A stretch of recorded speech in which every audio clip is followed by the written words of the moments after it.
पहली खबर, आज जिन तारीखों का ऐलान हुआ उनका इंतजार हर किसी को था। बिहार विधानसभा चुनाव की डुगडुगी इसी के साथ बज चुकी है और चुनाव आयोग ने तारीखों का ऐलान कर दिया है। 2 चरणों में, 2 फेजेस में इस बार का मतदान संपन्न होगा और आज से ठीक 31वें दिन पहले चरण का मतदान होगा।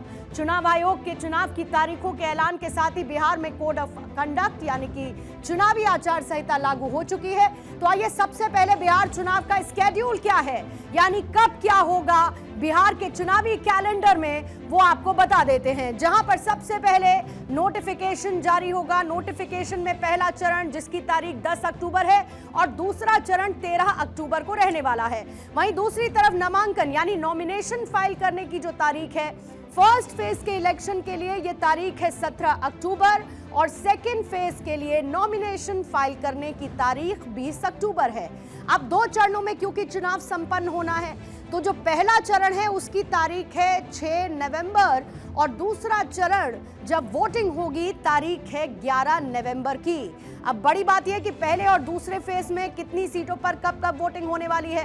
तो जो पहला फेज है उसमें 121 सीटों को चुना गया है और दूसरे चरण में बची हुई 122 सीटों पर चुनाव को संपन्न किया जाएगा और फिर वो तारीख होगी 14 नवंबर की, जब बिहार की सत्ता की कुर्सी पर काबिज कौन होगा। जनता जनार्दन इसका फैसला सुना चुकी होगी वोटिंग संपन्न होने के साथ और ऐलान 14 नवंबर को हो जाएगा, यानी 14 नवंबर के साथ ही बिहार की सरकार भी तय हो जाएगी। 14 नवंबर को यह पता चल जाएगा कि इस बार बिहार में किसकी सरकार। एक तरफ जहां पर महागठबंधन है, दूसरी तरफ एनडीए, कौन किस पर भारी पड़ेगा। चुनाव की तारीख का ऐलान करते हुए मुख्य चुनाव आयुक्त सीईसी ज्ञानेश कुमार ने बताया कि इलेक्शन के दौरान फेक न्यूज पर कड़ी नजर रखी जानी है।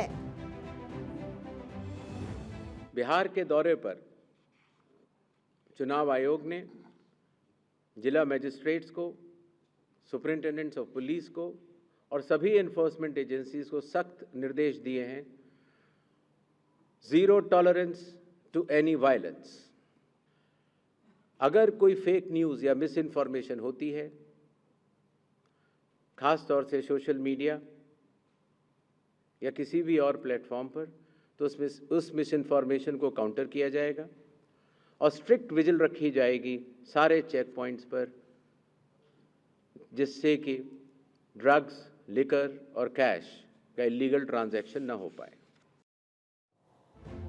तो देखिए, बिहार के चुनाव इस बार 2 चरणों में हो रहे हैं। बीजेपी के साथ साथ तमाम पार्टियों ने इलेक्शन कमीशन के साथ बैठक में 2 फेजेस में चुनाव को कराने की मांग की थी। चुनाव आयोग ने आज इस पर मोहर लगा दी। ऐसे में कब कितने फेजेस में, अब तक बिहार की राजनीति में, सियासत में चुनाव कंडक्ट हुए हैं। सबसे पहले अभी की बात करेंगे 2025, जहां पर तय किया गया है 2 फेजेस में चुनाव होने हैं। उसके साथ इससे पहले 2020 में 3 चरणों में चुनाव को संपन्न किया गया था। उससे पहले 2015 में 5 फेजेस में चुनाव को संपन्न किया गया था और उससे पहले 2010 जहां पर 6 फेजेस में। यानी इन आंकड़ों से यह भी पता चलता है कि इलेक्शन कमीशन कैसे बदलते समय के साथ चुनावी प्रक्रिया को कम समय में उन्हीं संसाधनों के साथ पूर्ण कर रहा है। और ऐसे में अब तक जहां पर 6 फेजेस में 2010 में चुनाव हुए, तो 2025 आते आते अब ये 2 फेज हो चुके हैं। और जाहिर है कि बिहार चुनाव अपने आप में बहुत दिलचस्प नजर आता है, क्योंकि आपको याद होगा कि देश में एसआईआर यानी कि स्पेशल इंटेंसिव रिवीजन की शुरुआत इसी बिहार से हुई। किस तरीके से मुद्दा राजनीति के केंद्र में रहा। चुनाव आयोग ने इसी एसआईआर के साथ वोटर लिस्ट का शुद्धिकरण भी किया है। सीईसी ज्ञानेश कुमार की तरफ से प्रेस कॉन्फ्रेंस करते हुए इस पर भी टिप्पणी की गई और उन्होंने कहा कि राजनीतिक दलों ने इस प्रक्रिया की मांग की थी और इसीलिए सोशल मीडिया पर इसे लेकर बहुत कुछ कहा गया है। सोशल मीडिया पर सेल्फ रेगुलेशन से बड़ी कोई चीज़ नहीं हो सकती, लेकिन चुनाव का अवधि बहुत छोटी होती है और उस समय अगर कोई भी भ्रम या भ्रांति या गलत प्रचार किया जाएगा तो उसका काउंटर, जैसे मैंने आपको पहले बताया था, उसका तुरंत करने की व्यवस्था जिला अधिकारियों के दफ्तरों में भी की गई है, सीईओ के ऑफिस में भी की गई है। और आशा है कि एक रिस्पॉन्सिबल सिटीजन्स होने के नाते चुनाव आयोग यह विश्वास करता है कि सोशल मीडिया की स्वतंत्रता का लोग दुरुपयोग नहीं करेंगे।